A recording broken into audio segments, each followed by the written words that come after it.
Hello students, हमारे पास एक electricity chapter से रिलेटेड क्वेश्चन है। एक सर्किट डायग्राम बना हुआ है, तीन रजिस्टर्स हैं R1, R2 and R3। R1 और R2 सीरीज में कनेक्टेड है और ये दोनों का कॉम्बिनेशन R3 के साथ पैरेलल है। Values 5 ohm, 5 ohm, 10 ohm given है।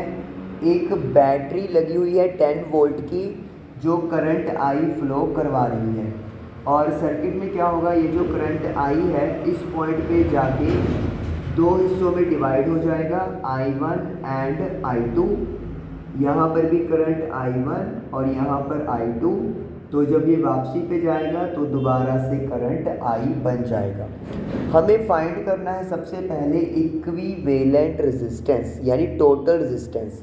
चलिए सबसे पहले तो ये जो फर्स्ट आर्म है इसमें R1 और R2 सीरीज़ में लगे हुए हैं, तो सीरीज़ में कैसे निकलेगा रिजल्ट, R1 प्लस R2 कर देंगे यानी कि 5 plus 5 that is equal to 10 ohm. तो इन दोनों का जो रेजिस्टेंस है टोटल 10 ओहम हमारे पास आ गया।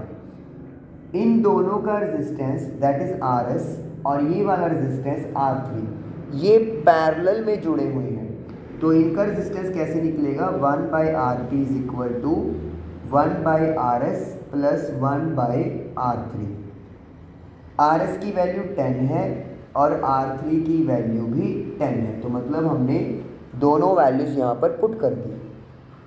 एलसीएम लोगे 10 तो ये बन जाएगा 1 प्लस 1, तो 1 प्लस 1 हो गया 2, 2 बाई 10। जब आप इसको कट कर दोगे तो ये आ जाएगा 1 बाई 5, तो RP की वैल्यू क्या आ जाएगी 5 ओहम। यानी कि जो ये कंप्लीट सर्किट लग रहा है आपके पास R1, R2 और R3, इनका टोटल या इक्विवेलेंट रेजिस्टेंस बनेगा 5 ओहम। ये वाले सीरीज में जुड़े हुए हैं और इनका कॉम्बिनेशन R3 के साथ पैरेलल में है, तो टोटल रेजिस्टेंस मेरे पास बन गया 5 ओहम। तो जो पहला पार्ट है उसका आंसर मेरे पास आ गया है 5 ओहम आ गया है। चलिए अब चलते हैं दूसरे पार्ट के लिए, इसको इरेज कर देते हैं हम लोग। दूसरे पार्ट में हमें फाइंड करनी है वोल्टेज अक्रॉस R1। इस रजिस्टर के अक्रॉस मुझे वोल्टेज यानी कि पोटेंशियल डिफरेंस फाइंड करना है। अगर मैं इसकी वोल्टेज को V1 मान लूँ तो मेरे पास फॉर्मूला क्या होता है, current into resistance. Current I1 flow कर रहा है और रेजिस्टेंस की वैल्यू R1 हमने यहाँ पर फॉर्मूले के अकॉर्डिंगली लिख दिया। लेकिन मुझे करंट I1 तो नहीं पता, तो मैं पहले क्या फाइंड करूँगा, करंट फाइंड आउट करूँगा दैट इज I1।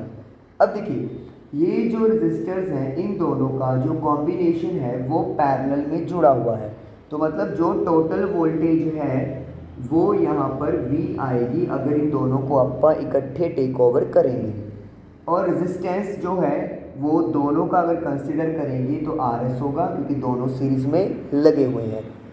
पैरेलल में वोल्टेज सेम रहती है, करंट डिवाइड होता है, सीरीज में करंट सेम रहता है, पोटेंशियल डिफरेंस डिवाइड होता है। तो वोल्टेज जो है वो आ जाएगी मेरे पास 10 और रेजिस्टेंस सीरीज में 5 प्लस 5 यानी कि 10, तो यानी कि टोटल कितना आ जाएगा मेरे पास 1 एम्पियर करंट आ जाएगा। तो यानी कि इस सर्किट में इस ब्रांच में करंट कितना फ्लो कर रहा है, 1 एम्पियर फ्लो कर रहा है। क्योंकि ये दोनों सीरीज में जुड़े हुए हैं तो यानी कि 1 एम्पियर का करंट ही R1 से फ्लो करेगा, तो I1 की वैल्यू हम लोग 1 लिख देंगे और R1 की वैल्यू 5, तो कितना आ जाएगा मेरे पास 5 वोल्ट आ जाएगा। तो यानी कि जो पोटेंशियल डिफरेंस है वो यहाँ पर 5 वोल्ट का डिवाइड है, तो ये मेरे पास 5 वोल्ट बन गया, तो ये भी डन आ गया मेरे पास। आगे है करंट थ्रू R2। R2 के थ्रू करंट हमें पता करना है कितना आएगा। हम लोगों ने कैलकुलेट कर लिया है कि I1 की वैल्यू जो है वो 1 एम्पियर आई है, क्योंकि R1 एंड R2 सीरीज में कनेक्टेड है। R1 and R2 are connected in series, तो इसीलिए जो करंट होगा करंट होगा थ्रू R2 वो कितना होगा 1 एम्पियर होगा। तो इसका मतलब है यहाँ से भी जो करंट फ्लो कर रहा है वो 1 एम्पियर ही फ्लो कर रहा है। तो इस तरीके से हमारा करंट थ्रू R2 आ गया 1 एम्पियर। ये भी हमारा डन हो गया, इसको इरेज कर देते हैं।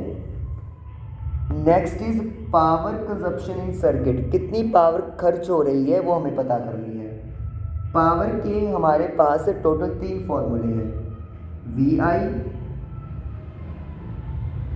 आई square r and v square by r. अब देखिए हमारे पास जो फॉर्मूला यूज़ करेंगे वो v square by r use करेंगे। क्यों? क्योंकि मुझे टोटल वोल्टेज पता है सर्किट की जो है 10 वोल्ट, 10 का स्क्वायर, और मुझे टोटल रेजिस्टेंस भी पता है सर्किट का, दैट इज़ 5 ओहम। तो डिवाइड बाय 5 कर दूंगा।